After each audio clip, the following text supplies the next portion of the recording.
여러분, 오늘은 마음 단단히 먹고 들으셔야 하는 이야기입니다. 많은 분들이 불면증을 나이 탓으로 여기며 살아오셨습니다. 하지만 이 생각은 절반만 맞습니다. 나이가 불면증을 만드는 것이 아니라 세월 속에서 서서히 흐트러진 생활 리듬과 저녁, 식습관이 불면의 문을 여는 경우가 훨씬 많기 때문입니다. 여러 연구에서는 밤늦게 기름지거나 자극적인 음식을 먹은 사람들에게 깊은 잠이 줄어들고 새벽 각성이 늘어났다는 결과가 나옵니다. 또 다른 연구에서는 탄수화물과 지방이 뒤섞인 늦은 야식이 심장, 박동과 체온을 높여 뇌가 잠에 진입하는 신호를 보내지 못하게 한다고 설명합니다. 이 말은 저녁 식사가 몸을 낮 모드에 묶어두는 첫 번째 원인이 될 수 있다는 뜻이지요. 반대로 수면 호르몬을 만드는 데 필요한 영양소들은 우리 주변에서 아주 쉽게 찾아볼 수 있습니다. 트립토판, 마그네슘, 칼륨, 비타민 B군 같은 영양소들은 신경과 근육을 안정시킵니다. 실제 연구에서는 이 영양소들이 풍부한 음식을 꾸준히 섭취한 사람들에게 밤에 잠드는 시간이 짧아지고 수면의 깊이가 조금씩 회복되는 변화가 관찰됩니다. 여기서 중요한 질문을 하나 던져보겠습니다. 나이가 들면 원래 잠이 줄어드는 걸까? 많은 분들이 단정적으로 말씀하시지만 노년 수면을 다룬 보고들은 오히려 이렇게 말합니다. 나이가 들어도 적정 수면 시간은 크게 줄지 않는다. 문제는 잠이 얕아지고 리듬이 흔들려 깊게 유지하지 못하게 되는 것일 뿐입니다. 즉, 나이가 아니라 환경과 습관이 잠을 무너뜨린다는 뜻입니다. 그렇다면 우리는 이제 다른 방식으로 질문을 바꿔야 합니다. 왜 나는 잠이 안 올까? 에서 내 생활 리듬은 과연 잠을 돕고 있을까? 로요. 잠은 의지로 싸우는 문제가 아닙니다. 눈을 억지로 감는다고 오지 않습니다. 잠은 몸이 스스로 잠들기 쉬운 조건을 갖추었을 때 자연스럽게 찾아오는 현상입니다. 그래서 저는 이렇게 말씀드리고 싶습니다. 지금까지 잠을 못 잔 것은 당신의 잘못이 아니라 몸이 잠을 준비할 시간을 잃어버렸기 때문입니다. 그리고 이 시간은 다시 되찾을 수 있습니다. 오늘 말씀드리는 것 중에 하나만 바꿔도 몸은 즉시 반응하기 시작합니다. 며칠 안에 모든 것이 바뀌지는 않겠지만 리듬이 서서히 회복되는 과정은 누구에게나 찾아옵니다. 여기서 제가 작은 부탁을 드리고 싶습니다. 앞으로 이 채널에서는 여러분이 스스로 몸을 회복할 수 있도록 국내외 연구를 쉽게 풀어드릴 예정입니다. 지금 구독과 좋아요를 눌러두시면 앞으로의 영상들도 놓치지 않고 보실 수 있습니다. 지금부터는 어떤 음식이 실제로 잠을 방해하는가, 어떤 음식이 몸을 잠의 방향으로 이끄는가를 연구 기반으로 명확하게 구분해 드리려 합니다. 잠을 방해하는 음식들의 공통적인 특징. 첫 번째, 기름기와 자극성. 튀김, 전, 라면, 기름 많은 고기처럼 지방이 많고 무겁게 소화되는 음식들은 위장이 3시간에서 4시간 이상 활발히 움직이게 합니다. 이때 몸은 아직 일해야 한다고 판단하고 수면 준비 과정이 늦어지게 됩니다. 실제 연구에서도 고지방 식단을 먹은 참가자들의 깊은 수면 단계가 감소한 것으로 나타났습니다. 두 번째, 혈당을 급격하게 올리는 단 음식. 밤에 먹는 케이크나 과자, 아이스크림, 달콤한 음료는 혈당을 순간적으로 올렸다가 급하게 떨어뜨립니다. 이 하강 과정에서 스트레스 호르몬이 분비되어 새벽 시간대의 각성을 유도한다는 연구가 있습니다. 즉, 단맛은 달콤하지만 수면 리듬에는 상당히 날카로운 영향을 줍니다. 세 번째, 카페인과 알코올. 카페인은 커피뿐 아니라 녹차, 홍차, 콜라, 초콜릿 등에도 들어있고 소량이라도 노년층에게는 수면 억제 효과가 강하게 나타납니다. 알코올 역시 잠드는 데는 도움되는 것처럼 보여도 뇌파 연구에서는 깊은 잠을 거의 만들지 못하는 것으로 보고됩니다. 잠이 깊지 않기 때문에 새벽 2시, 3시에 깨는 패턴이 반복됩니다. 네 번째, 과도한 염분. 저녁에 짠 음식을 먹으면 갈증이 생기고 밤중 물 섭취가 늘어나면서 화장실 때문에 잠이 깨는 일이 늘어납니다. 또한 염분 과다 섭취는 혈압을 자극해 심박이 안정되지 못하고 수면의 진입을 방해하는 요소가 됩니다. 이 네 가지는 결국 하나의 공통신호를 만듭니다. 몸을 깨어있게 만든다. 몸이 깨어있는 신호를 보내면 아무리 침대에 누워있어도 수면의 문은 쉽게 열리지 않습니다. 잠을 부르는 네 가지 영양소. 첫째, 트립토판. 이 아미노산은 세로토닌과 멜라토닌의 기초가 되는 성분입니다. 세로토닌은 마음을 안정시키고 멜라토닌은 잠을 유도하는 호르몬이죠.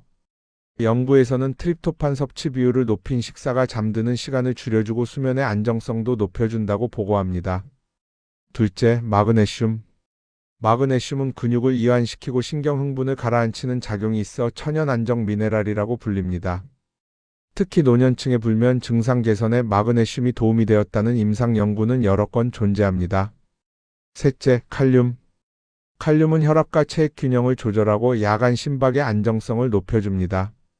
심박이 가라앉으면 몸은 더 쉽게 휴식 모드로 전환됩니다. 넷째, 비타민 B, 특히 비육입니다. 이 비타민은 트립토판이 세로토닌으로 전환되는 과정에 꼭 필요합니다. 즉, 아무리 트립토판이 많아도 비육이 부족하면 세로토닌과 멜라토닌이 충분히 만들어지지 않습니다. 이 네 가지 영양소는 수면을 돕는 음식들 속에서 함께 발견되는 경우가 많습니다. 많은 분들이 그럼 무엇을 먹어야 하나요? 라고 묻습니다. 잠을 돕는 식단에는 한 가지 공통된 구조가 있습니다. 첫째, 소화가 편한 따뜻한 단백질. 둘째, 혈당을 천천히 올리는 부드러운 탄수화물. 셋째, 마그네슘과 칼륨이 풍부한 재료 한 가지. 이 세 가지가 함께 들어가면 뇌는 자연스럽게 잠을 준비합니다. 이 구조는 노년층에게 특히 유리합니다. 과식하지 않고도 수면 호르몬 생성에 필요한 요소를 균형 있게 제공할 수 있기 때문입니다. 지금부터는 오늘 저녁부터 바로 실천할 수 있는 구성들을 소개드리겠습니다. 조합 하나, 기본형 숙면 세트. 달걀찜, 단호박, 따뜻한 우유 한 컵. 이 조합은 몸과 뇌가 휴식을 준비하기 쉬운 가장 기본 형태입니다. 조합 둘, 새벽 각성 개선 세트. 두부조림, 시금치나물, 바나나 소량. 새벽에 자주 깨는 분들이 이 구성에서 긍정 변화를 보고한 연구들이 있습니다. 조합 셋, 예민한 날 안정 세트. 귀리죽과 호두 한 줌. 이 조합은 몸을 천천히 가라앉히는 데 적합한 구성입니다. 위 재료들을 이용한 쉽고 빠른 수면 레시피 3가지도 알려드리겠습니다. 첫 번째 레시피, 달걀 우유 부드러운 찜. 달걀 2개를 풀고 우유 반컵을 섞은 뒤 소금 약간만 넣어 15분간 찝니다. 너무 센 불은 피하고 부드럽게 익히는 것이 핵심입니다. 우유가 들어간 달걀찜은 트립토판과 비육이 자연스럽게 흡수되고 따뜻한 온도가 뇌의 진정 신호를 강화합니다. 두 번째 레시피, 단호박 스팀컵. 단호박을 한 입 크기로 썰어 전자레인지에서 5분 정도 돌립니다. 설탕이나 꿀은 넣지 않는 것이 원칙입니다. 단호박을 이렇게 먹으면 칼륨이 혈압과 심박을 안정시키고 소화가 편해 잠들기 전 부담이 없습니다. 세 번째 레시피, 바나나와 호두 따뜻 믹스. 잘 익은 바나나를 반개 으깨서 전자레인지로 20초 데운 후 호두 2-3개를 잘게 부숴 올립니다. 이렇게 섭취하면 칼륨과 자연당이 혈당을 안정시키고 호두의 멜라토닌이 수면 신호를 강화합니다. 음식만큼 중요한 것이 수면에 최적화된 시간입니다. 연구에서는 저녁 식사를 잠들기 3시간 전에 마치는 것을 수면 효율을 높이는 기본 원칙으로 제시합니다. 제가 정리한 최적 시간표는 다음과 같습니다. 6시에 가벼운 저녁 식사를 하고 7시 반에서 8시에 수면 음식 또는 레시피를 섭취하니라. 이후 9시가 되면 조용한 준비 루틴을 시작하여 9시 반에서 10시가 되면 자연스럽게 잠으로 진입하니라.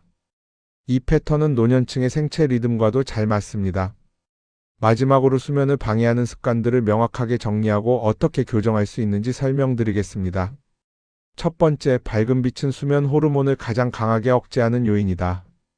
스마트폰이나 TV 화면에서 나오는 밝은 빛은 뇌에게 아직 낮이다라는 신호를 줍니다. 특히 화면의 청색광은 멜라토닌 분비를 지연시키는 가장 강력한 자극입니다. 따라서 잠들기 1시간 전 모든 화면을 끄고 조명은 따뜻한 색으로 낮추며 스마트폰은 침실 밖에 두는 게 좋습니다. 단 한 가지만 실천해도 잠이 오는 속도가 달라지는 경우가 많습니다. 두 번째, 불규칙한 취침과 기상시간은 생체시계 혼란을 야기한다. 수면 연구에서는 수면 시간의 규칙성 자체가 건강지표라는 점을 강조하며 수면 양보다 수면 리듬의 일정함이 더 중요하다는 연구도 있습니다. 따라서 먼저 기상시간을 고정하고 취침시간은 서서히 앞당겨 안정시킵니다. 이때 주말에도 같은 패턴을 유지해야 합니다. 세 번째, 낮 활동 부족. 나이가 들수록 움직임이 줄어들고 몸은 에너지를 덜 쓰게 됩니다. 그 결과 밤이 되어도 이제 휴식할 시간이라는 신호가 약해집니다. 실제로 가벼운 신체 활동만 늘려도 수면의 질이 개선되었다는 연구들이 많습니다. 특히 걷기 운동은 노년층에게 가장 실천 가능하면서도 효과가 큰 방법으로 나타납니다. 많은 운동이 필요하지 않습니다. 아침 햇빛과 함께 20분에서 30분 산책하고 오후에도 짧게 한 번 더 걸어주면 좋습니다. 단 저녁 늦은 격한 운동은 피해야 합니다. 네 번째, 과한 낮잠. 낮잠은 분명 도움이 됩니다. 하지만 길어지면 문제입니다. 특히 1시간 이상 주무시는 분들은 밤잠이 얕아지고 잠드는 시간이 길어지는 경향이 있습니다. 연구에서는 노년층의 낮잠은 30분 이내 그리고 오후 3시 이전이 가장 안정적이라고 권장합니다. 다섯 번째, 침대를 활동 공간으로 사용하는 습관.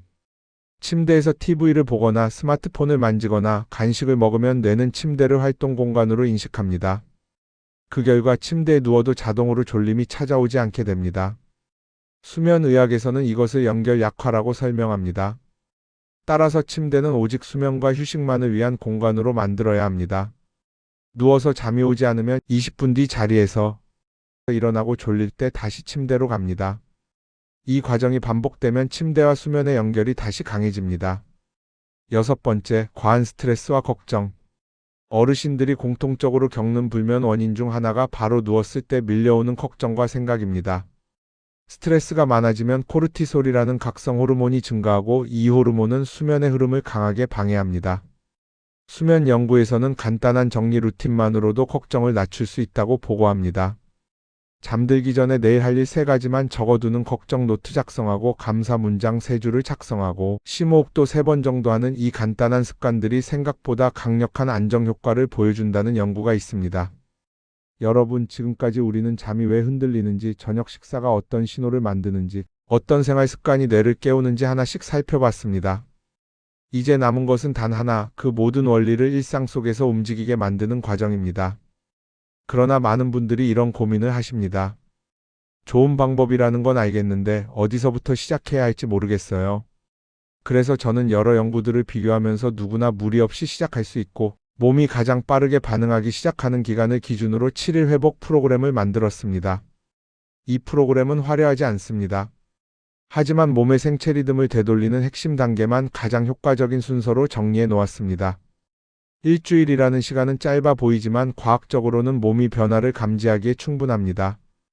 1일차 저녁 식사 시간 정렬하기.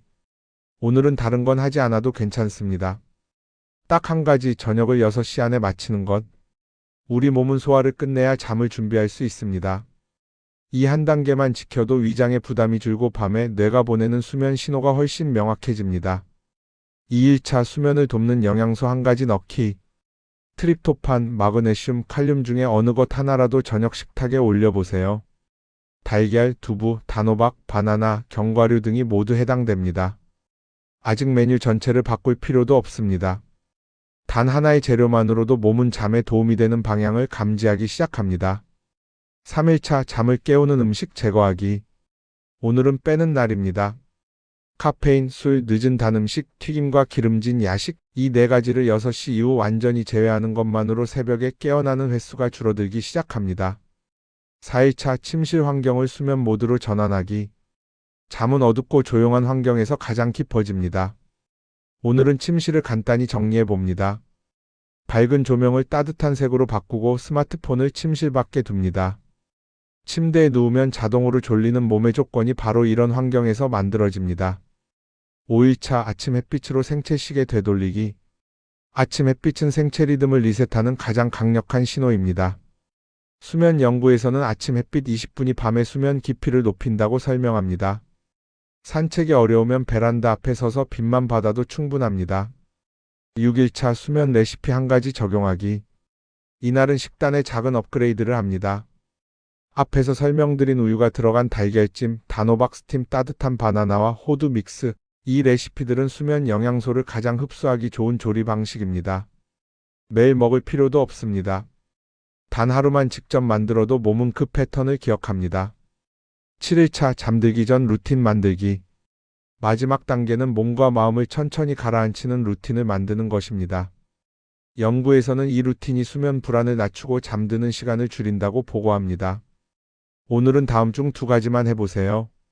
걱정 노트에 내일 할 일 3줄 적기, 조인된 조명 아래에서 천천히 스트레칭, 심호흡 3번, 조용한 음악 듣기. 이 작은 행동들이 뇌에게 이제 하루를 내려놓아도 된다는 신호를 보냅니다.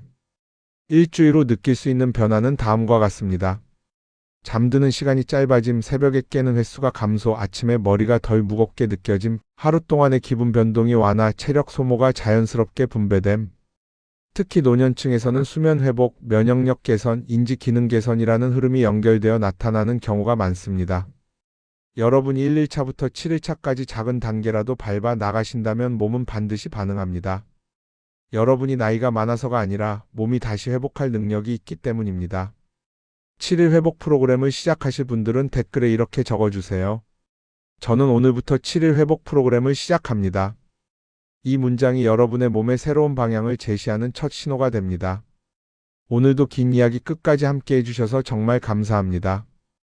여러분이 이 영상을 통해 스스로를 조금 더 아끼고 내 몸의 리듬을 다시 찾아갈 용기를 얻으셨다면 그것만으로도 제 연구는 충분히 의미가 있습니다.